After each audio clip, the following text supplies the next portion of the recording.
Hello everyone, Tenaya here of TPK Feng Shui and Design. So lovely to be live with you here today.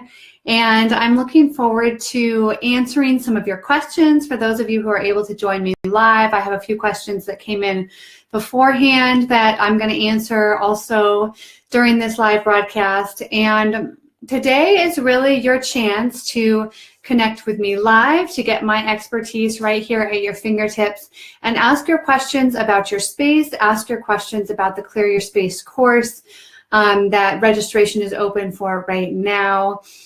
And I'm going to go into a couple questions and a couple stories until we have questions coming into the feed. So if you're just joining me now, if you have any questions that come up, if you have a question about your space, if you have an area where you're struggling, put that into the chat bar. I would love to answer your questions. If you have questions specific to the Clear Your Space, Clear Your Mind course, go ahead and put those in as well. Now is a chance for you to be able to have my expertise right here live with you. And I'm just so glad to be here with you. And this is the last time that I will be live here with you for you to have the chance to connect with me. And in this Facebook group probably. And I will also be doing an audio call on Thursday. Actually, that's really the last time that I'll be live. And that's going to be a great time for you to call and connect and ask your questions. And I'll be talking with someone who was a past member of the Clear Your Space course about her experience and what that looked like for her. And so I'm just so excited to get to answer your questions. So I'm going to go into a few of the questions that have come up before this live broadcast, people who couldn't make it live or who had questions that are applicable to everyone out there, really. So I'm going to start with those, but if you have questions, go ahead and put them into the chat bar, say hello, let me know you're here. And I'm going to be here with you live just as long as you want me to answer your questions. So that might be for 20 minutes, that might be for half an hour, just as long as you have questions for me. So the first thing that I wanted to talk about was really the reason behind why I created the Clear Your Space course. And that has to do with how difficult it was for me in my own process, how much time it took to come to this process that really and truly worked, that kind of dealt with your stuff once and for all, that dealt with the problem of clutter. And the reason why I was so interested in dealing with my personal clutter and also helping my clients to deal with that is because that is the #1 thing that causes stuckness in people's lives. In Feng Shui, you are looking for this free flow of energy into your home, this free flow of energy into your life so that opportunities can come your way. And when you have this free flow of energy around your things, in and out of cupboards and bookshelves and around the things that you love, then it's really easy for opportunity to come into your life. It's really easy to set a cure in Feng Shui. It's really easy to set an intention in Feng Shui and to get some really fantastic quick results. But when your space is full of too much stuff, it's difficult to get that. It's hard to get momentum going. It's hard to know where to start. And that's where I was stuck in my life. I was really frustrated with my space, even though I'd been purging for over a decade. And even though I knew how important it was to have a space that was uncluttered, I couldn't do it. I couldn't figure out a way to let go of my stuff and to feel good about it. And I was really attached to my things, even though I didn't fully realize it at the time. It was really easy to point the finger and say, oh, you know, to my husband, my then partner, you could really stand to get rid of X, Y, and Z. And it was really easy to point the finger and ask somebody else to get rid of their stuff. And it was really difficult for me to get rid of my own stuff. And when I was stuck in that place, I turned to organizing. And I had a friend who was a personal organizer, and I picked her brain about all the best ways to organize your stuff. And we lived in a pretty small space at that point that had high ceilings, so we had shelves going up into our closets. And our space was incredibly well organized. And it was still incredibly easy for it to devolve into chaos.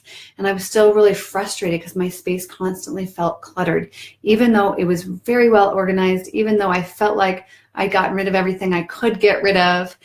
And that's when I found Marie Kondo's book, The Life-Changing Magic of Tidying Up, which I love because it's the one system that I've found that truly allows you to deal with your clutter once and for all. And you go through this process that takes a long time, that takes a chunk of time. It took me 6 months to go through and to touch every single thing in my home. And the thought of that felt really daunting in the beginning. I didn't think that was possible. I literally thought that's impossible. I own too much, and I didn't even feel like I owned that much. And I will tell you that it is entirely possible. And not only that, but the benefits that you reap from clearing out the things that weigh you down, that you don't love. You're using this new criteria for what it is that you should keep. You're not using your rational mind that always will tell you, oh, I need to keep that because, or I might need that, or so-and-so gave that to me. Your rational mind is really good at justifying why you should keep things, which is why we all stay stuck in this place of having more around us than we really want to deal with, more than we want to have to organize and fix and find homes for and dust and declutter and, mitigate arguments about between our kids, if you have kids. And so you get to this place where you're able to let go of all that stuff that really weighs you down. You're able to listen to your body's response to your things and determine if something brings you joy. Does it viscerally make you feel happy holding it? And the power of that is every time you look around your space, if you are only surrounded by the things that bring you joy, that inspire this happiness inside your body, then when you look around, that's what you will feel. When you look around your space and it's kind of cluttered with some things that you feel guilty about that you're keeping, or you don't really know if you love, you haven't really thought about that, or that weigh you down, or you just know you don't love. And I know that all of you are in that place because I was there too, in that place where I had purged and purged and purged, but I still had things that I was holding on to. But when you're able to let go of those things, an incredible amount of opportunity opens up in your life. So I created the course because I wanted that process to be easier for people, and not only the KonMari process, because that you can read the book, The Life-Changing Magic of Tidying Up. I always recommend that people do. It's very sweet. If you're inspired in that area of your life, it's an easy read. But the work that I do also takes the feng shui piece. It takes this ancient art that allows you to set really clear intentions, that allows you to get really specific about what areas of your life aren't going as well, what areas of life you're struggling in. And it allows you to really hone in on those areas to say, I'm going to clear out my junk drawer that's in that area. I'm going to work on my kitchen because it's in my relationship area and my relationship is feeling stuck. It's feeling stagnant. It's feeling like I don't know how to move forward. So you're creating space specifically in the areas of your life where you're struggling. And there's an incredible power to that. And the third part of the course, which is a huge reason why I created it, is because when you have the support of a community who are going through the same process at the same time, it makes it so much easier, because people ask the questions that you didn't even think to ask. People have wins that will inspire you, and people are dealing with the struggles that you're dealing with as well. So it's incredibly powerful to be a part of a community that's going through the transition at the same time, and having that supportive container to lean back into is what will help keep you accountable. It's what will help you take the next baby step that you have to take in order to get to that end result of easier life and access to more joy and the ability to focus on the things that really bring you joy in your life, the important things in your life, and allow you to shed all the things that don't bring you that joy. So it's an incredibly powerful process. And the course I created so that you have the support and the accountability to actually make it happen. Because I would say that a large percentage of our population has probably read Marie Kondo's book, or maybe her second book as well. And a very small percentage of the population has actually completed this once-in-a-lifetime decluttering event, because your things are attached to your past. and you will always have blocks that come up. And it's really vital to have the expertise of someone who is well versed at seeing the blocks, especially the blocks that come up around stuff. And that's something that I've been doing for a decade, and something that I know very well because I had those personal blocks as well. I've seen them in my own space and time. So that's really why I created the Clear Your Space, Clear Your Mind course. We've got a couple people live with us. So if you have questions about your space, if you have areas where you're struggling, if you have questions about the course, please put those into the chat bar. I'm going to answer a couple questions in the meantime that came through beforehand, and then I'll be here live with you as long as you have questions. So put those into the chat bar so that you can tap into my expertise. And one thing that I wanted to talk about, it's a question that comes up over and over again and just came up this morning, was the question of other people's stuff. Of, yeah, my own stuff is a problem, maybe, but what really frustrates me is my daughter's stuff or my partner's stuff, or, you know, fill in the blank. It doesn't matter whose stuff it is. It could even be like an ancestor's stuff, somebody who gave you a lot of things, or that you know, went through their things and now you have a bulk of their things and they're maybe no longer with us. And it's really difficult to know what to do with other people's stuff. And the short answer is that, and it's not always satisfactory to everyone out there, but the short answer is that you have to deal with your own stuff first. You have to deal with your own stuff first. Because that is the stuff that you have control over. That is the stuff where you can really make an impact. And that's the stuff that when you begin to touch it, not only do the people in your life feel like you're not being a hypocrite anymore, like I was always pointing the finger at someone else, you know, you could really get rid of this, you could really get rid of this, and never turning the finger back around to me to say, I'm really attached to my things. I actually have more stuff than so-and-so. What can I do about that? So this system is really powerful because it gives you a way to focus on your own stuff, on the stuff that you can control. And that's the good news, because other people's stuff, that's a little harder. It's a little trickier. And it is something that we touch on quite a bit in the course. It is something that I give you quite a bit of guidance with, because people always have issues with it. And so I give people guidance around how to direct people into this process, how to strategically get them excited. But really the main thing that happens, and this has happened for countless clients of mine, the main thing that happens is that when you start going through this process with the stuff that you have control over, all of a sudden your space feels amazing and you feel really inspired and you feel really energized, and it feels good, and the people around you notice that you're feeling amazing, that your space looks amazing, that you have all this inspiration and this energy, and they want what you have. I have a client that I worked with a number of years ago, and she really, you know, her husband didn't like all the clutter and all the stuff that had collected from their 3 kids and them living in their home for 10 years. And so she was going through this process, and her husband started getting really excited and really energized, and he started going through the things that he had control over. And at a certain point in the course, we work on creating your bedroom oasis, because your bedroom is an incredibly important area of your home in feng shui. It affects your relationship for good or for bad. It affects your health, because whether or not you're able to sleep deeply and to wake up rested has an incredible effect on your health. And your bedroom is just an incredible area. And there's a lot that you can do in your bedroom to create the space for improved health, for improved relationships. And so that's something that we look at pretty early on in the course, because when you don't have your health, and if you're not getting good sleep, and if you don't have that area of your life and of your space where you can truly rejuvenate and relax, then it's incredibly difficult to live your life at its full potential. So at a certain point in the course, I think it was 3 weeks in, she was creating her bedroom oasis.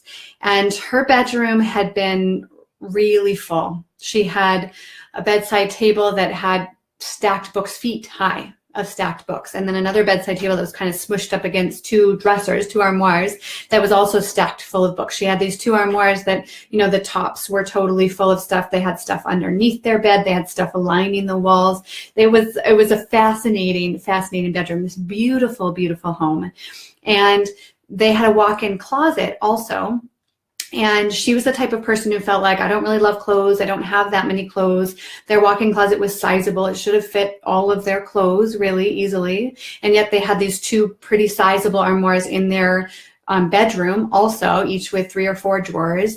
And when we were taking a look at the space, she was like, I don't even know what's inside these. And she opened one up and she had an entire drawer full of the socks that got holes in them, and they were kind of nice socks, and she thought, well, maybe I'll make something out of them, I'll craft with them. And so she had an entire drawer full of them, and she didn't even know what was in there, so clearly she hadn't touched it in years, but she was really packing the furniture into her space. And once you start to create space, once you start to look at your things in a different light and allow yourself to let go of and shed the things that weigh you down, that hold you back in life, that you don't love, you're only getting rid of the things that you don't love, then all of a sudden you have an incredible amount of space. And she was able to pull out an entire armoire, an entire dresser, and the stuff under the bed came out, and the stuff that was lining the walls came out. And she created this bedroom oasis, and she worked on it. She'd been working on it for the whole week, I feel like, and she worked on it late into the night, and her kids were so excited for her.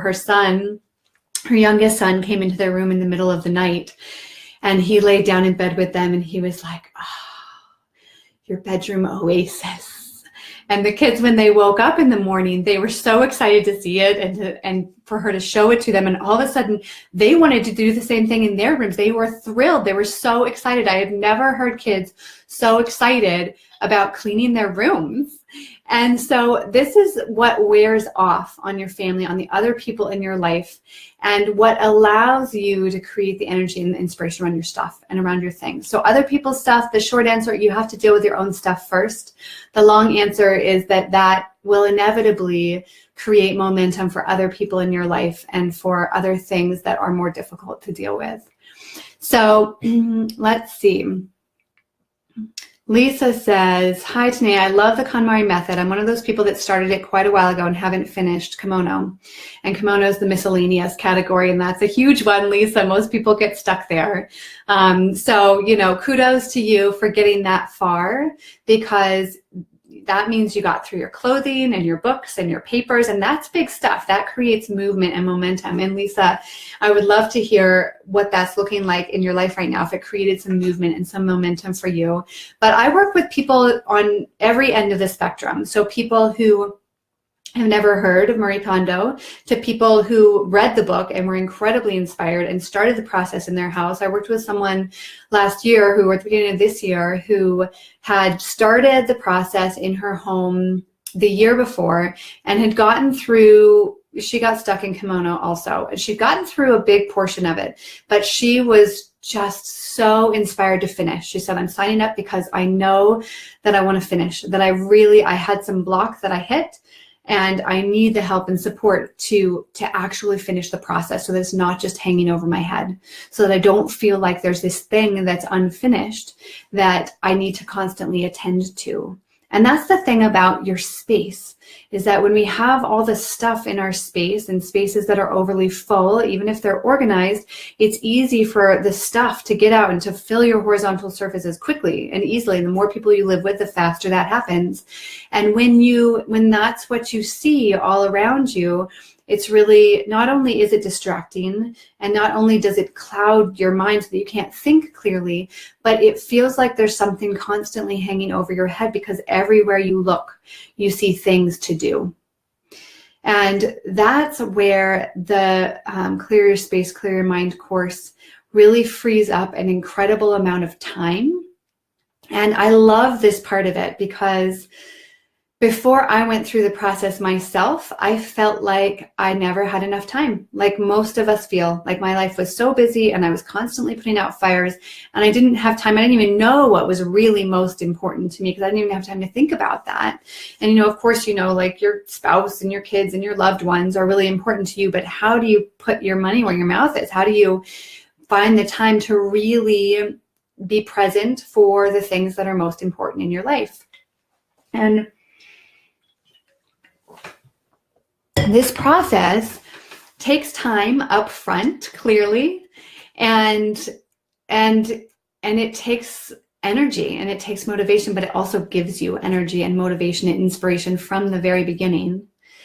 But on the back end, once it's complete, I spend so little time maintaining my space. My kids, I have kids and a spouse that leaves things in random places, and they get the things out, all of the things that we kept that bring us joy, and they play with them, and they, you know, they use our stuff. Stuff is meant to be used, and they use our stuff very well. And then when it's time to clean up, they're getting a little bit better at helping, and it takes 10 or 15 minutes to declutter the space, to put everything back where it belongs, because everything has a home. And just imagine that calm and comfort of everything having a home that's easy to a home where it's really easy to put those things away. Because when I had a space that was incredibly full and incredibly cluttered, I was so well organized that it was actually difficult to put things back because things lived back behind things or up on top of really high shelves that I couldn't access. And so to get one thing out that I didn't use all that frequently, I would have to get out 5 other things, and then I wouldn't want to put those things away until I put that back, but then it was hard to get to. And so a space that's overly full, even if it's organized, is going to be difficult to maintain. And so the ease of maintenance, and you're reaping the rewards of this time freedom, of this clarity of knowing have only the things, the physical objects around you that bring you joy, then in your life, you start to really filter your life out so that you're only spending your time and your energy on the people that bring you joy. And if there are people in your life that have to be a part of your life that don't bring you joy, you're able to find more joy in those interactions because you have more ability here in your body to control how you feel, or to know that that's the one thing that you do have control over. And you start to easily say no, and guilt-free say no to the things that don't bring you joy, to the situations and the commitments and the things. And to know, oh, that doesn't bring me joy when I think about it, I'm going to say no to that, because you know that saying no to that means that you're saying yes to the things in your life that are important, to the people, to the things that you love, to the things that you love to do. And what I find as this really fantastic added benefit for all the people who have taken my course is that they start to uncover these hobbies. And a lot of us have hobbies, and a lot of us have kind of an abundance of hobbies. So not only do we clear out the stuff that, oh, I don't really want to do that. For some reason, I thought I'd want to do that. I don't really want to do it. It becomes really clear the things that you do want to do. And I've had multiple people kind of uncover and find homes in their common space, in their, not tucked away, for instruments. It happens a lot around music, and people say, wow, I can see my guitars now, and I know that I'm going to get back to playing them, or I'm spending more time on my music and really enjoying that because I have time when I get home to do what I want, to do what I love, and I know what that is. So Lisa says, yes, the KonMari process helped greatly. I no longer put away non-seasonal clothing. All the clothing I own is in my closet and my dresser. Absolutely, Lisa. And that's huge. That's huge for a lot of people out there. That was really big for me. I always had seasonal tubs of clothing that I put away. I live in a place where it's really cold in the winter, so you have big, bulky things that you need. And now I love my closet. I did not used to like my clothing. I did not used to like getting dressed in the morning. I felt like I didn't have the style gene. It was a chore. I didn't enjoy my clothes, and I didn't felt like I had that many because I didn't really like them. But when I went through the KonMari process in my clothing, and that's generally where you start, it amazed me. And I'm just looking over there because that's where my closet is. And it amazed me because I just piling up all the tops that I had on my bed. I was mortified at the number of tops that I had because I felt like my story had been, I don't really have any clothing. I don't really like my clothing. That had been my story. And I had so much. And so much of it really didn't bring me joy. And what does that say about how you put yourself out into the world, and the value that you place on your own comfort and your own well-being and your own joy every morning when you open up your closet, when you're putting on clothing that doesn't bring you joy? And I've had a lot of people start the process and say, and there's a lot of fear that comes up and a lot of attachments that come up around the process, which is why it's really helpful to be a part of a supportive group, because it's easy to hit that stuff and to just stop in your tracks. And I've had a number of people say to me, if I got rid of everything in my closet, that didn't bring me joy, I wouldn't have any clothing left. And what does that say about how you know yourself, how well you know yourself, and how you value yourself if every day you're putting on clothing that you don't love? And I've had people say that who are relatively wealthy and can afford the clothing that they love, to people who are not. But it doesn't make a difference where you are on that spectrum. It's not like they're just getting hand-me-downs and they don't love any of it. This is people who have the opportunity to purchase the clothing that they want to purchase. And what I will say about that is that I have had some people get pretty close to not having a lot of clothing at the end of that process. But really, those are the outliers. That's maybe one person that I can think of. Most people have plenty of stuff left over, plenty of clothing to wear, and all of a sudden, it really highlights for them what it is that they love wearing, what kind of style they like. Now, every morning, I love getting dressed. I used to feel like I didn't have this style gene, and now I know exactly what I love, and it's because I pared down all the stuff that I was just kind of trying out that maybe looked good on other people. And so there's a lot of power to that, not only in your closet, but the way that can reverberate out into your life as a whole. So if you have any questions for me, put them in the chat bar. I would love to answer your questions. I'm just going to be live here with you for another few minutes if I don't have any other questions coming through. But I would love to hear where you're struggling in your space and what your issues are that are coming up for you that you think might be related to your space. And it's amazing, really, how closely your home reflects your life, and how well you're living your life. When your home is really full and overly cluttered or feeling chaotic, oftentimes your life will feel overly busy and like there's too much going on. And so it's really powerful to create this space that reflects the life that you want to live, that spaciousness that you want to feel, the ease that you want to feel, the joy that you want to feel, and it reverberates out into the rest of your life tenfold.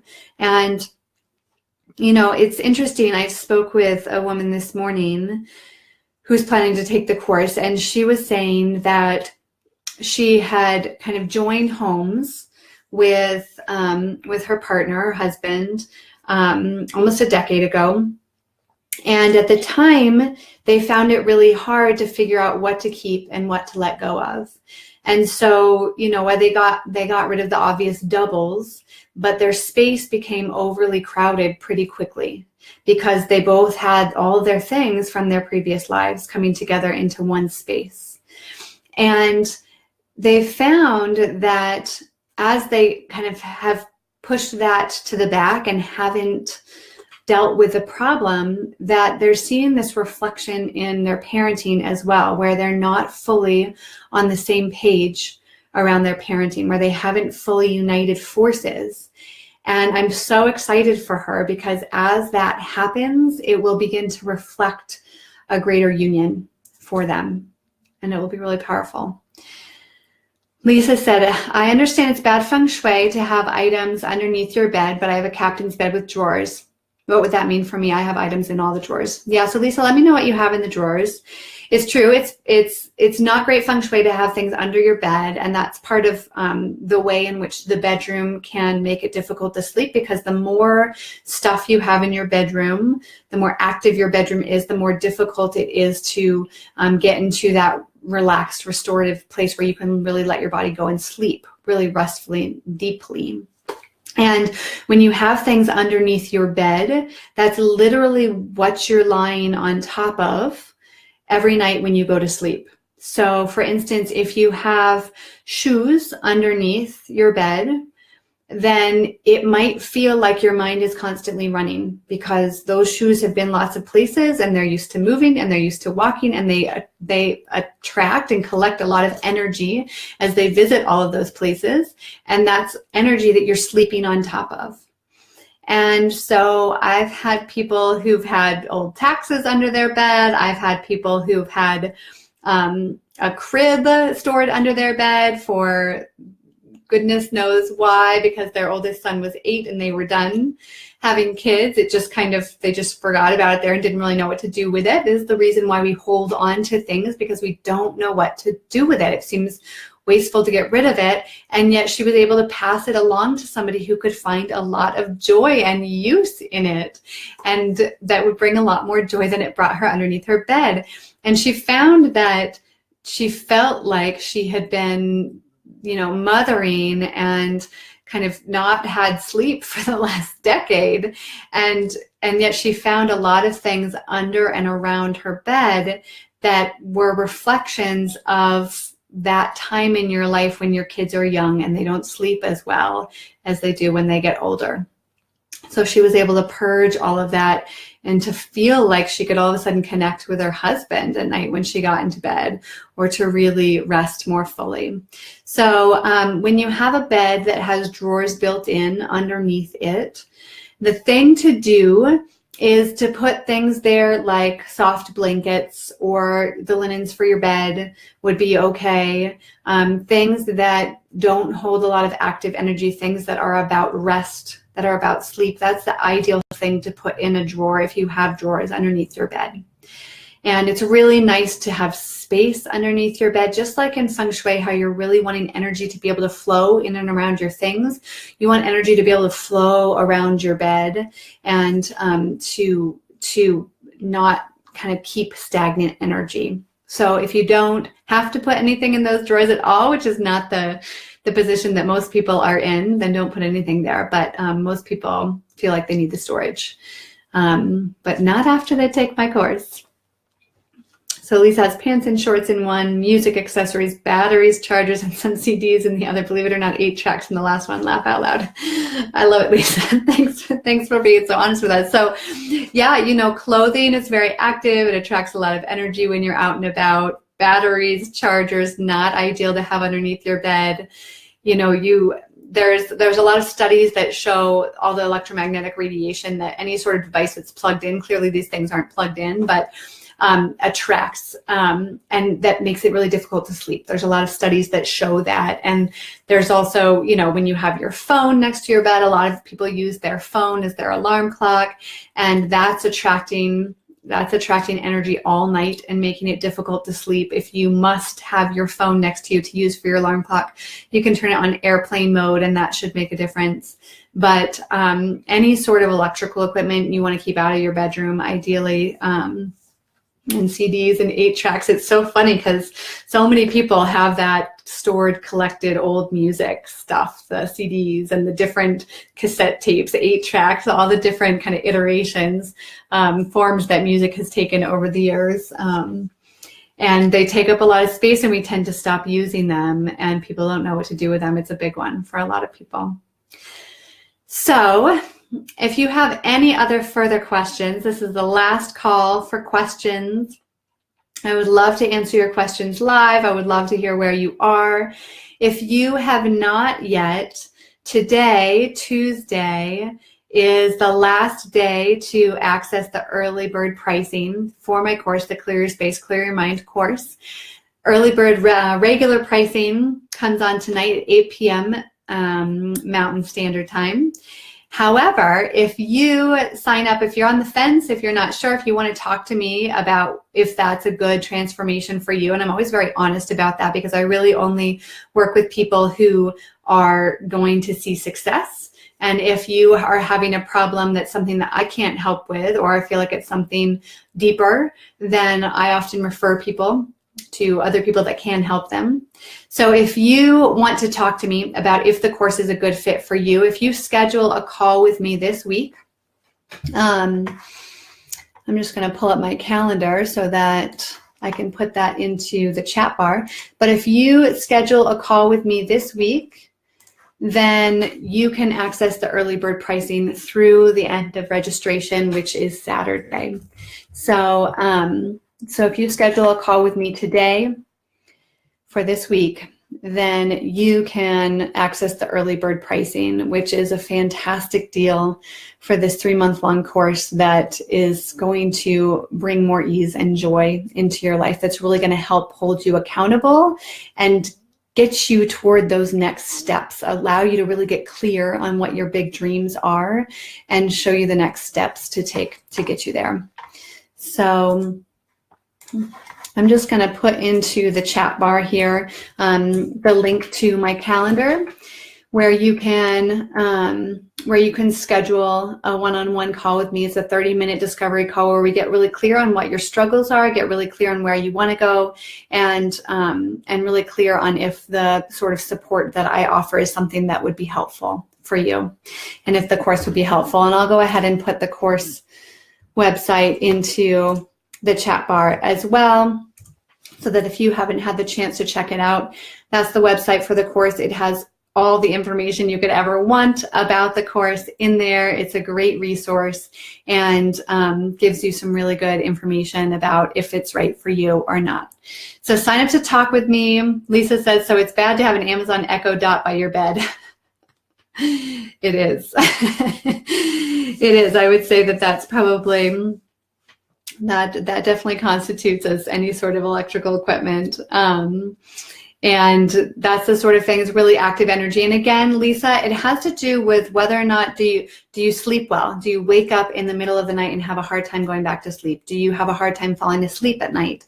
Do you wake up in the morning feeling exhausted, or do you feel really rested? Because if you have no problem sleeping, you sleep great. And if there's any partner in the bed with you, if they also have no problem sleeping, if they sleep great, and you both wake up in the morning feeling really rested, then you don't have to change anything. You're golden. But it has to do with if you're having any sort of issues with your sleep, and your bedroom can really affect that. So yeah, love it, Lisa. Thanks so much for participating, and it's so fantastic to be here with you live. Lisa sleeps pretty well. Good. Pretty well. You know, you might want to define that. You might want to get a little closer and just kind of take note when you wake up in the morning. How do I feel?